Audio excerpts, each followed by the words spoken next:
Hallo liebe Zuschauer und willkommen bei Adi. Wir wollen euch heute zeigen, wie ihr mit dem AliExpress King Size eine solche schöne Laptop-Hülle zaubert.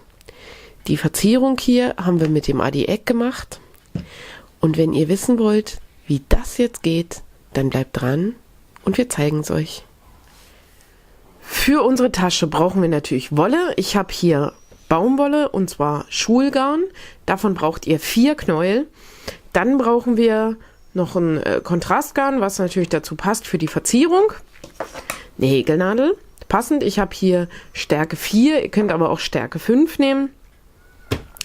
Den AliExpress King Size und für die Verzierung habe ich das Adi-Egg hier. Das I-Cord könnt ihr am Ende natürlich auch mit 2 Stricknadeln machen, aber mit dem Adi-Egg geht es schneller. Und wenn ihr diese Sachen alle zusammen habt, dann kann es auch direkt losgehen. Und ich mache mal hier meinen Tisch fertig und dann zeige ich euch, wie es geht. Den AliExpress, den stelle ich hier auf Geradstricken ein. Das ist wichtig, weil wir wollen ja gerade hin und her stricken. Und dann befestige ich mir den natürlich auch am Tisch, damit er mir nicht wegrutscht. So, und dann ist der jetzt in der richtigen Position auch. Und jetzt kann ich anfangen mit dem Einfädeln. Ich nehme mein Garn doppelt. Das heißt, ich lege 2 Fäden parallel und fange jetzt hier als erstes an,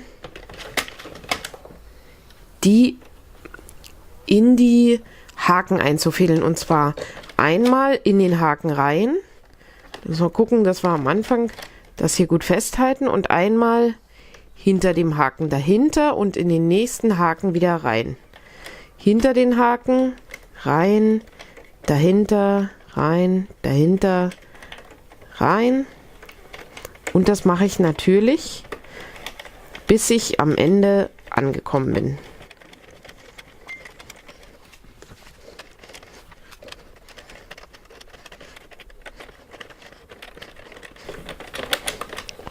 So, hier bin ich am Ende. Und jetzt kann ich meinen Faden hier einfädeln in meine Fadenführung. So, einmal durch und durchs Loch. Und dann ist das auch drin und fest. So, jetzt komme ich ja hier nicht weiter, also drehe ich meinen AliExpress wieder in die andere Richtung. Und guck halt auch, dass der wirklich alle Fäden gut greift. Wenn ich hier am Ende angekommen bin und es nicht mehr weitergeht, dann drehe ich wieder in die entgegengesetzte Richtung und kurbel jetzt immer fröhlich hin und her, so lange, bis ich ein Stück von 50 cm Länge habe. Zum Ansetzen des neuen Fadens treffen wir uns aber noch mal wieder. Ich kurbel bis dahin erstmal meine 2 Knäuel hier auf. So, hier bin ich schon wieder am Ende der nächsten Reihe. Dann kann ich wieder umdrehen. Und dann geht es auch wieder zurück. So, mit einem Faden bin ich hier schon am Ende, wie ihr seht. Und an dem anderen sind noch ein paar Meter dran. Das ist übrigens in der Regel immer so, dass man einen Faden hat, der schon am Ende ist und der andere noch nicht. Und jetzt mache ich hier einfach eins. Ich knote den einen Faden hier einfach dran und mache da schon das neue Knäuel dran. So, ne? Einfach hier so ein doppeltes Knötchen. Und dann können wir jetzt hier einfach weiter drehen. Achtet darauf, dass ihr in die richtige Richtung dreht. Und wenn ihr seht, dass hier, ich mache es mal ein bisschen, dass der Faden hier, wenn der Haken rauskommt, nicht ganz runter geht, dann hat die Fadenspannung am Ende nicht mehr gestimmt. Das ist auch nicht schlimm. Da achtet ihr drauf, dass die Fäden hier wirklich immer gut runtergehen. So. Und dann bis zum Ende durchwickeln. So. Hier müsst ihr übrigens auch schauen, dass am Übergang auch immer eure Schlaufe unter diesem roten Pinöpelchen da landet. So, jetzt gucken wir, dass das hier gut reinkommt alles und dann zieht sich das nämlich schon automatisch hier mit rein und dann ist der Faden, der Endfaden quasi auch gleich vernäht, weil der ist direkt mit eingewoben. Und dann kann ich hier wieder zurück und dann gucke ich in der Reihe auf jeden Fall, dass da immer die Laschen mit nach unten gehen. So, und hier kommt mir mein anderes Ende entgegen. Und das knoten wir dann natürlich auch an. Machen wir haargenauso.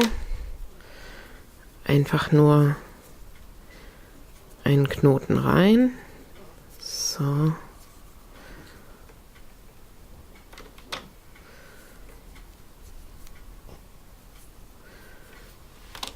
Und dann kann es weitergehen.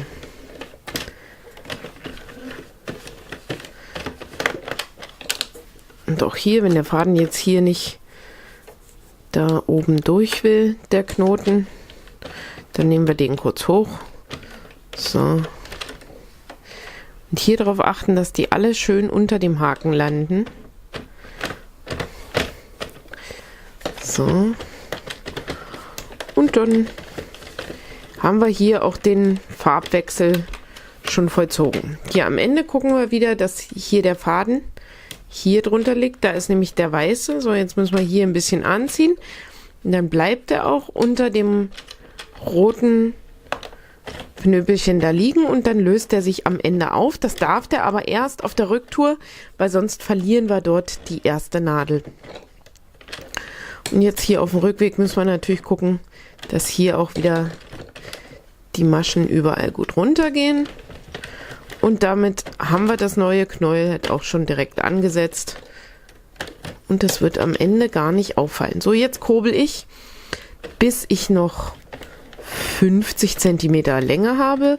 Wenn es 52 oder 53 sind, dann ist das gar kein Problem. Dann ist einfach nur eure Klappe ein bisschen größer. Das darf die durchaus sein.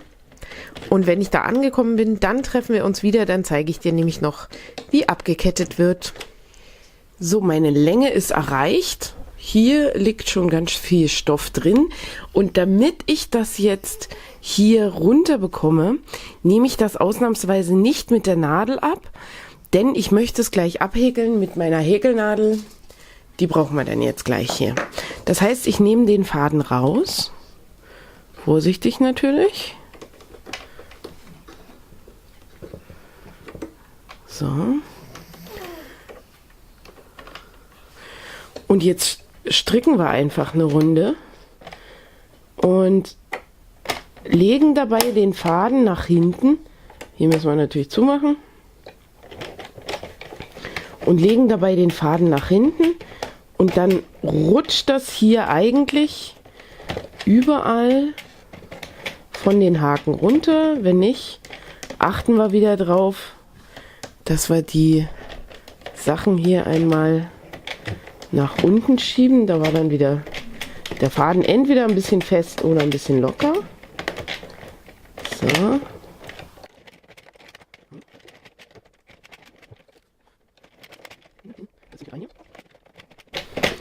So, jetzt sind wir gleich am Ende. So. Und jetzt kann ich hier ganz vorsichtig mein Strickstück runternehmen, denn das hängt nur hier noch auf den Nadeln drauf. Und da kann ich jetzt gleich reingehen, weil ich habe ja hier meinen Faden. Und schon mal eine Reihe Maschen einhäkeln, das kann ich gleich machen. Wenn das auf der Nadel liegt, dann zieht mir das nämlich nicht auf. Und dann kriege ich meine Maschen hier noch ziemlich sicher ran. Dann nehme ich die raus. Gehe mit der Nadel hier rein, so, hole mir einmal den Faden, ziehe den da durch und häkel eine feste Masche. So.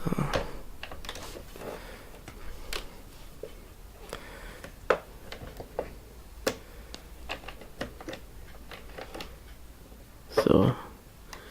Und da ist das nächste, wenn euch jetzt hier einmal die Masche so ein bisschen flöten geht, dann ziehen wir die da natürlich wieder durch. So, ein Faden, zwei Faden.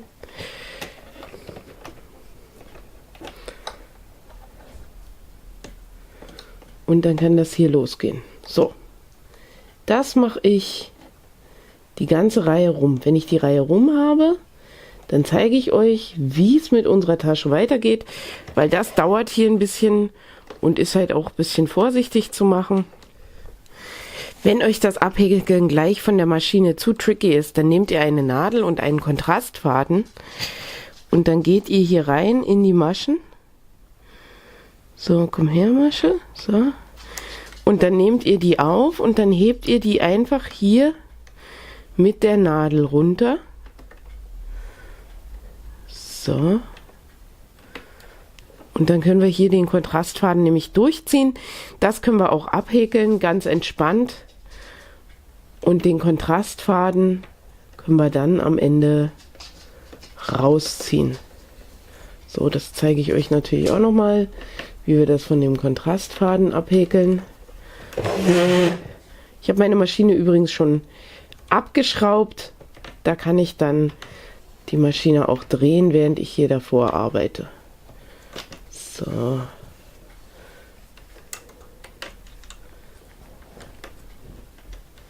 Da müssen wir natürlich auch gucken, dass wir hier beide Fäden von der Masche gut erwischen. So.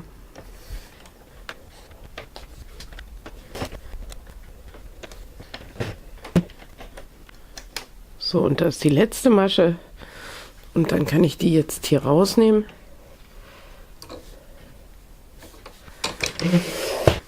Maschine kann beiseite.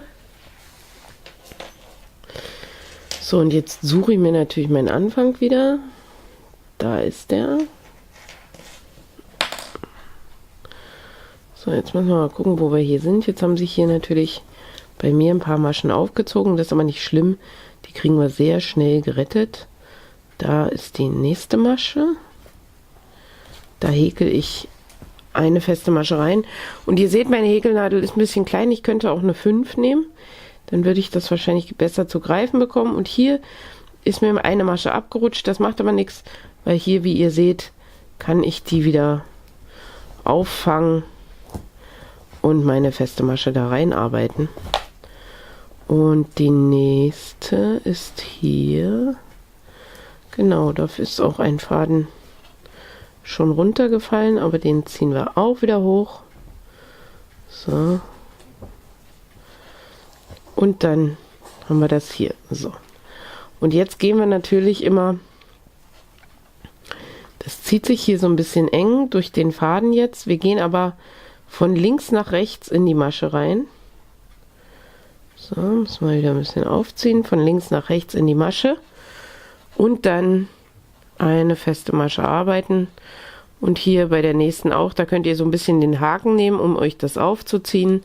Von links nach rechts in die Masche und durchziehen. Von links nach rechts. So.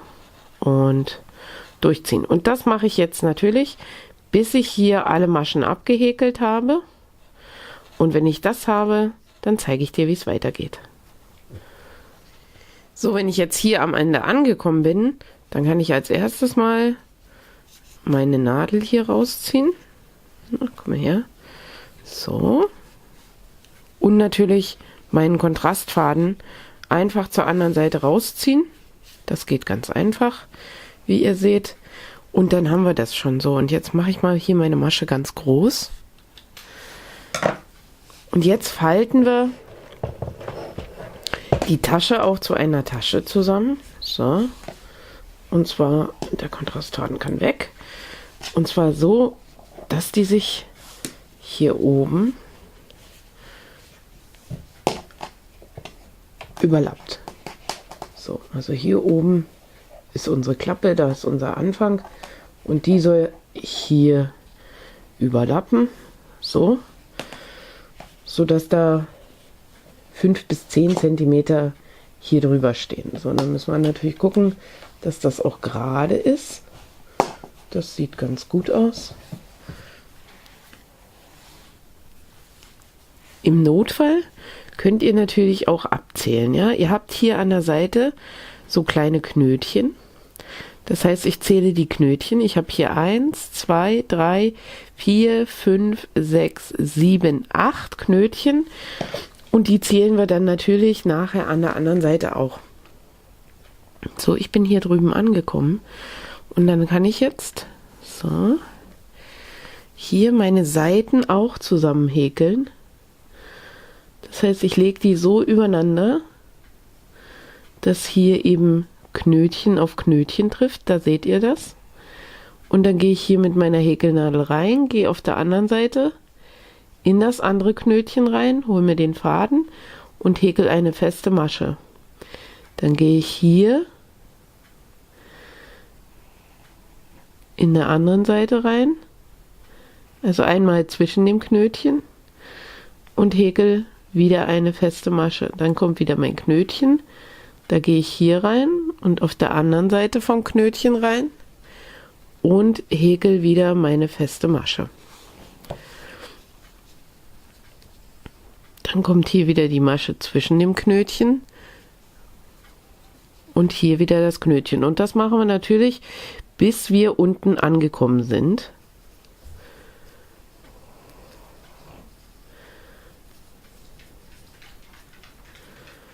Und wenn ich da unten angekommen bin, dann treffen wir uns wieder, dann zeige ich dir, wie es weitergeht. So, eine Kante habe ich zusammengehäkelt, so sieht die aus und ihr seht, das sieht auch schön ordentlich aus. Das machen wir jetzt an der anderen Seite natürlich genauso.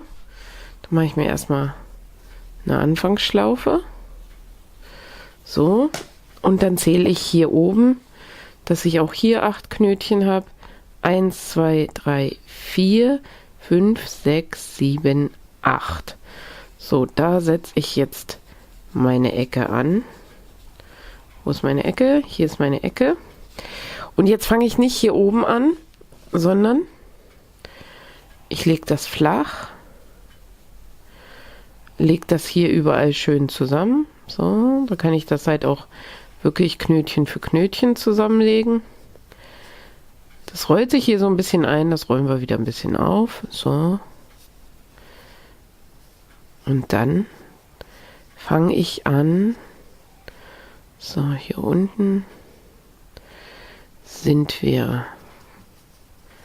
an der Ecke und dann fange ich an, von hier unten nach oben das Ganze zusammen zu häkeln und zwar genauso, wie ich euch das auf der anderen Seite gezeigt habe.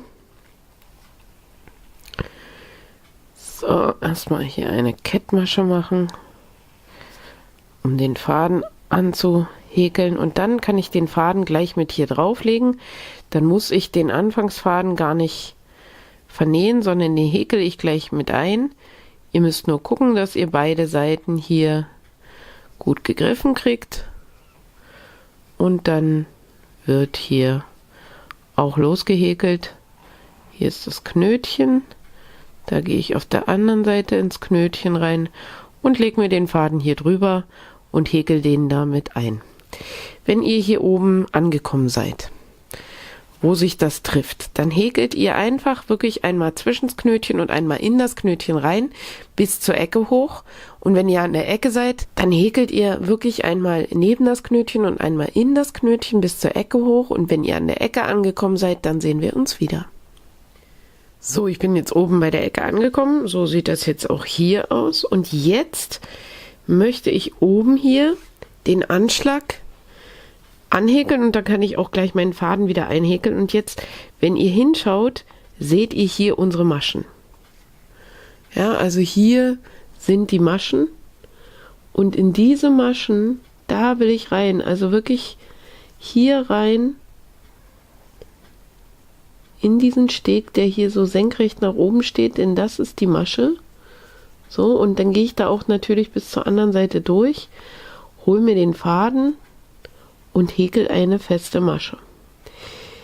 Und dann mache ich das natürlich hier, ihr seht, hier kommt die nächste Masche. Da, die liegt hier so auf. Da gehen wir auch wieder rein. Da oben rein, da ist unsere erste Masche. Und dann häkeln wir eine feste Masche. Ihr könnt hier auch eine Nadelstärke lockerer nehmen, also eine Nadelstärke 5 Oder ihr häkelt einfach schön locker. Ich habe mir die Nadelstärke 4 genommen, damit ich hier gut in die Maschen reinkomme. Jetzt seht ihr, wenn ich mir hier den Faden so hochziehe, kommt hier unsere nächste Masche zum Vorschein. Und genau da will ich rein. Da hole ich mir den Faden, hole mir den, wie gesagt, schön locker. Und dann häkel ich dort meine feste Masche. Dann ziehe ich mir meinen Faden wieder hoch. So, hier. Und dann kommt auch hier wieder die Masche aus dem Anschlag zum Vorschein. Da und da will ich rein und da häkel ich meine feste Masche rein. So, und das mache ich natürlich wirklich schön locker. Hier einmal bis zur anderen Seite durch. Hier kommt wieder der Faden, das rollt sich ja so ein bisschen nach hinten weg. So, da ist meine Masche. Da will ich rein. Und dann häkel ich die ab. Das mache ich bis zur anderen Seite durch. Dann häkel ich hier auch um die Ecke herum bis zu meinem Anschlagpunkt. Und wenn ihr da angekommen seid, dort auf der anderen Seite, dann treffen wir uns da wieder. So, ich bin jetzt hier unten bei der Ecke angekommen. Und jetzt machen wir drehen das schon mal um. So, in die andere Richtung. Und jetzt machen wir hier, da, wo sich das trifft, eine Kettmasche rein zum Wenden. Jetzt seht ihr, rollt sich das ja noch ein bisschen, das ist aber nicht schlimm. Wir häkeln jetzt nämlich einmal feste Maschen wieder in die andere Richtung. So, komm her. Und verhindern damit, dass sich das dann weiter rollt, denn die festen Maschen legen das dann hier ein bisschen glatt. Und dann haben wir auch am Ende eine schöne glatte Tasche. Wenn ihr die hinterher noch wascht und hinterher einmal wascht und spannt oder dämpft, dann liegt das auch ganz glatt und ganz gerade. So, jetzt bin ich gleich oben an der Ecke angekommen. Na, komm her.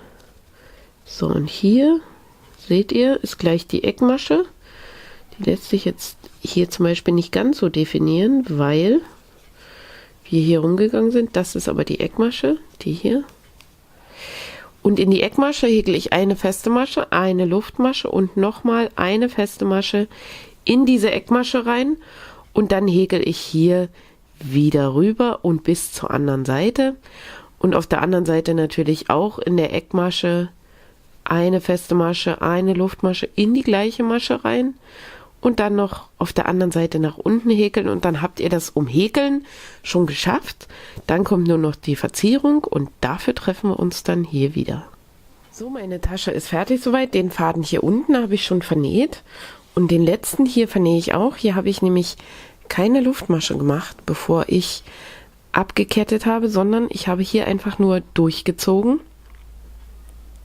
Dann ziehe ich jetzt meine Nadel hier durch die nächste Masche, so, und gehe jetzt wieder hier oben in die Masche rein, kann ich wieder hier unten rausgehen und jetzt seht ihr, so, wenn ich den richtigen Faden dann auch anziehe, dass wir dort eine Masche nachgemalt haben und dass wir hier gar keinen Übergang haben. Und dann kann ich jetzt hier die Fäden einfach in der Seite verstecken, das hält ziemlich gut fest. So.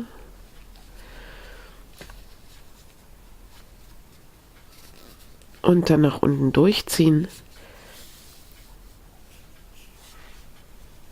Abschneiden. Und fertig. So. Unser Täschchen ist jetzt soweit fertig. Ihr seht, ich kann das hier umklappen.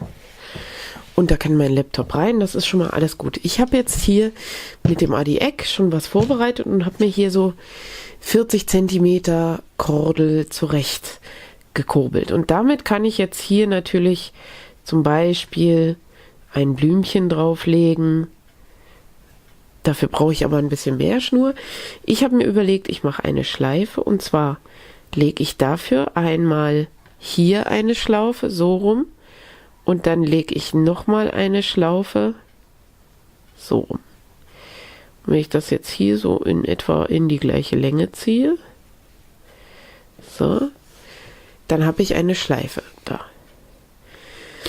Und jetzt muss ich mir nur noch überlegen, wo ich die Schleife hinhaben möchte, ob ich die hier oben hinhaben möchte oder hier unten oder in die Mitte. Das ist euch natürlich selber überlassen und auch, ob ihr eine Blume zur Verzierung macht.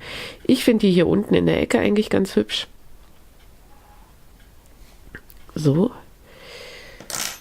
Und dann nehme ich mir auch eine Stecknadel und stecke mir die fest. Einmal. So.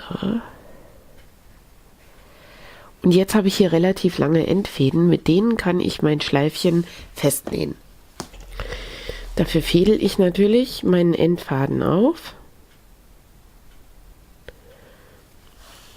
Und dann gehe ich jetzt hier vorsichtig rein.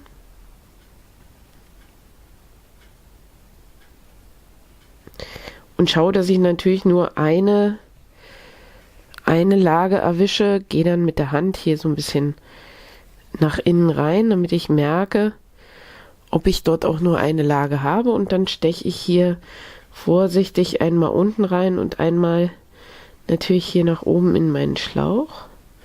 So. Und jetzt muss ich gucken, dass wir auch hier die Schleifenform so ein bisschen erhalten. So, da bin ich nämlich schon angekommen. So. So, ja, so ein bisschen. Jo, so geht das. Und dann kann ich mir hier mein Schleifchen festnähen. So, du musst dann natürlich mit nach unten faden. So. Wenn ich jetzt hier die eine Seite befestigt habe, bis nach oben, kann ich hier natürlich noch an meiner Schleife so ein bisschen annähen, aber ich möchte durchaus, dass die Schleife halt auch so ein bisschen absteht und hier noch so ein bisschen Spiel hat. Das heißt, ich nähe die nicht komplett rundherum fest, sondern ich nähe jetzt hier einmal nur bis da rein. Und dann mache ich hier vorsichtig in der Röhre so ein kleines Knötchen. Das sieht man am Ende nicht. So. Und dann kann ich hier meinen Faden in der Röhre selbst einfach vernähen. So, seht ihr? Den kann ich jetzt hier bis ganz weit unten stechen. So, dann müssen wir den dann natürlich da abschneiden, weil da ist er eindeutig zu lang. Na, komm her. So. Und jetzt kann ich mir natürlich, jetzt kann erstmal meine Stecknadel hier raus. Jetzt nehme ich mir noch den anderen Faden und nähe natürlich die andere Hälfte hier noch an. Und das mache ich genauso wie vorher auch. Also einmal hier rein, ein bisschen hochstechen. So. Und da rein, wo der natürlich hin soll. Der soll ja auch hier drunter. So, und da ist mein Faden ein bisschen zu kurz, das macht aber nichts. Da kann ich mir noch ein Stückchen neuen Faden nehmen und den dann da reinarbeiten. So.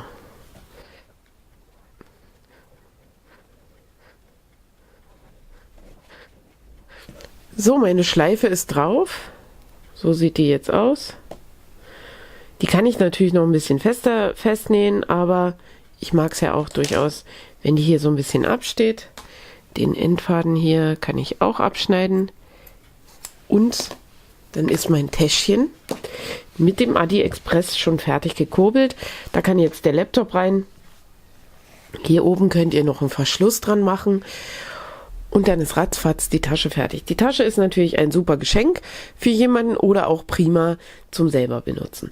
Ich hoffe, das Video hat euch Spaß gemacht. Wenn ja, dann lasst doch ein Däumchen nach oben da. Und wir sagen bis bald bei Adi.